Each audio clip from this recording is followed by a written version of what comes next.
Welcome to the Deep Dive. We're here to sort through the noise, pull out the key insights from important sources, and, well, give you that shortcut to being genuinely well-informed.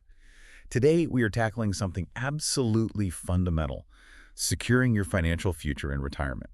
It's huge. We're going to do a deep dive into an analysis of what a financial giant like JP Morgan would likely have found if they ran a study on, say, 5 million retirees using their client data.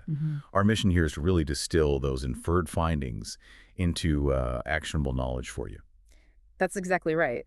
And while, we're looking at what a specific massive study would probably reveal from JP Morgan's viewpoint, they have incredible access to client financial behaviors, withdrawal patterns, income sources, all that stuff. These insights are, well, they're very consistent with their usual analytical approach. You see it reflected in their regular reports, like the JP Morgan Guide to Retirement. So this isn't just abstract theory. It's like getting a glimpse into the kind of data that shapes the advice they give to millions of people. Okay, so let's unpack this a little. We're essentially trying to peek behind the curtain, right? Yeah. Inferring what JP Morgan's vast data on millions of retirees would probably highlight. The real value here, it seems, is understanding those big macro trends and also the individual financial habits that a major firm, one with direct sight into such a huge client base, would almost certainly identify as critical. Absolutely. The goal really is education, maybe sparking some proactive planning and encouraging a more, let's say, robust approach to retirement stability. These are insights drawn from what would be a truly enormous data set. It gives us a pretty unique inferred view on broad retirement patterns. Right. So, okay, with that context set, what are the really big takeaways, the things that matter for someone maybe planning for retirement or, already in it? Okay, here's where it gets really interesting, I think. The first major insight, it kind of challenges a long-standing rule of thumb in retirement planning, the 4% rule. Yeah. For ages, people have sort of been told, withdraw 4% of your savings each year, and, you should last about 30 years. Indeed. And what JP Morgan's data would likely have shown is that this rule, while maybe a decent starting point, it just isn't a universal guarantee. Not at all. Their analysis would probably highlight that clients who stuck rigidly to that 4% rule, especially during times of high inflation or, say, long periods of low market returns, they faced a significantly higher risk of running out of money. Higher compared to those who were more dynamic, who adjusted their withdrawals. It's definitely not a set it and forget it kind of thing. Huh. That's a really significant point. So it's not just about the market going up and down, but how specific economic climates really expose the rule's limits. Precisely, yeah. For example, Vanguard has done its own research analyzing client data in a similar way, and they've shown that a more flexible withdrawal strategy, one that adapts to how the market's actually performing, often leads to better results long term. And JP Morgan, with their deep expertise in asset management, they would almost certainly emphasize this need for personalization. They often use tools like Monte Carlo simulations. Monte Carlo. Okay, maybe for listeners who aren't familiar, can you quickly explain what Monte Carlo simulations actually are? Oh, sure. Good question. Yeah, Monte Carlo simulations are essentially powerful computer models. They run thousands, literally thousands of different possible financial scenarios. They factor in all sorts of things, market volatility, inflation rates, even your personal spending habits. And they show you a range of probabilities, like how likely is your plan to succeed under all these different conditions. It's really about stress testing your retirement plan, instead of just relying on one single fixed rule like 4%. Okay, that makes a lot of sense, stress testing. So the key takeaway here for you, the listener, is that a one-size-fits-all approach to pulling money out in retirement might not just be, insufficient. It could actually be kind of risky. Right.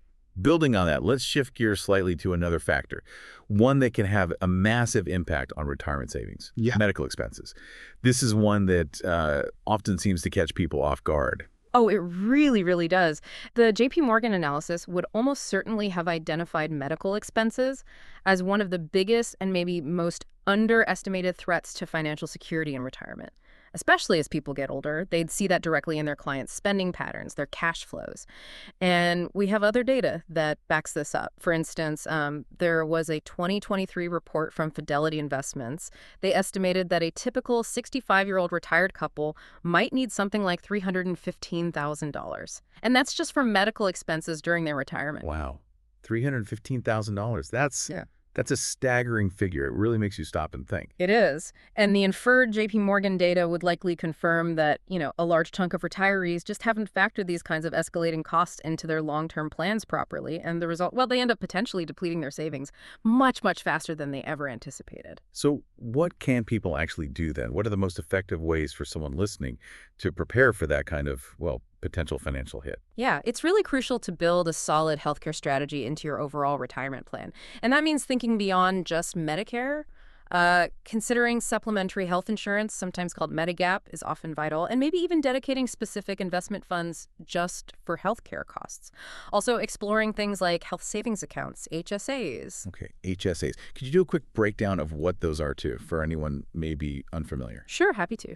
Health savings accounts, HSAs, they're a really fantastic tool. They're tax-advantaged accounts specifically for saving for future medical costs.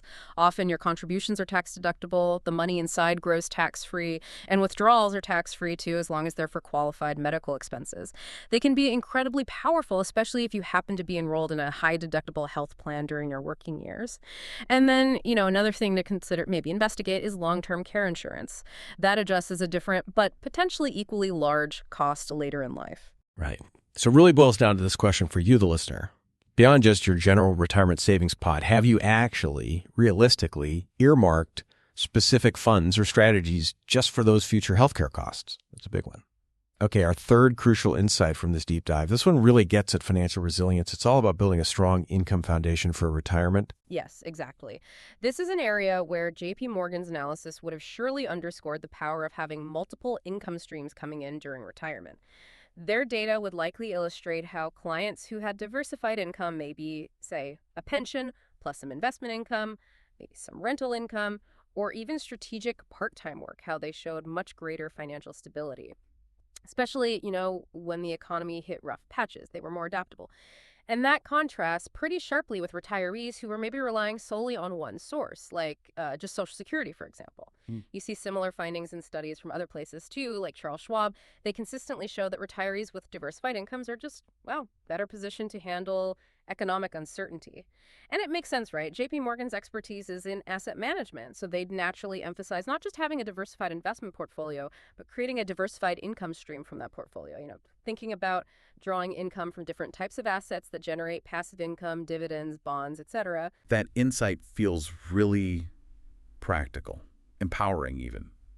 For some, maybe years away from retirement, planning now, how does this apply? What should they be thinking about today? Well, it strongly suggests actively creating these different income streams before you actually retire. So that could mean strategically investing in things like dividend-paying stocks or funds, maybe bonds that pay regular interest, or exploring real estate for potential rental income down the road, or even just planning for flexible, perhaps enjoyable part-time work arrangements that could supplement your savings later on. The data would likely indicate that starting that strategic planning early, thinking about multiple income channels, is really key to long-term financial success and, frankly, peace of mind. Okay. So when we pull these three core findings together, the need for personalized withdrawals, the critical planning for medical costs, and this power of diversifying income, what's the big picture, the overarching message for us? Yeah, the overarching conclusion, I think, is that retirement planning just isn't a static formula. You can't just plug numbers into a calculator once and be done. It's dynamic, it's an evolving process. What JP Morgan's inferred data would really hammer home is the absolute necessity to continuously adapt your strategies. You need to adjust withdrawals, meticulously plan for those potentially huge medical costs, and actively, purposefully cultivate different income sources. Now, obviously, when we're talking about inferred findings like this, we need to acknowledge a few nuances, right? We're working with the likely patterns from a JP Morgan client base, which, might not perfectly mirror every single socioeconomic group out there. That's fair. And there's always the impact of economic volatility, inflation swings, market returns going up and down. That's a constant factor you have to stay vigilant about. But really, these considerations just kind of amplify how fundamentally important ongoing financial education and awareness are. Right, absolutely.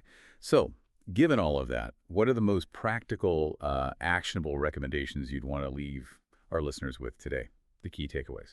Okay, the core recommendations really boil down to these. First, prioritize talking with financial experts. Get help building a plan that's truly personalized to your specific situation, your goals, your risk tolerance. Second, and this is huge, start planning and saving as early as you possibly can. Seriously, the power of compounding over time is maybe your single greatest advantage. Third, be proactive about diversifying your future income streams. Don't put all your eggs in one basket, whether it's Social Security or just one type of investment. And finally, number four, rigorously prepare for medical expenses. Don't just hope for the best. Plan for potentially significant costs. Don't underestimate their impact. This deep dive really drives home that message. A proactive, personalized, and adaptable approach isn't just nice to have, it's pretty much the bedrock of a secure retirement. So here's some food for thought as we wrap up.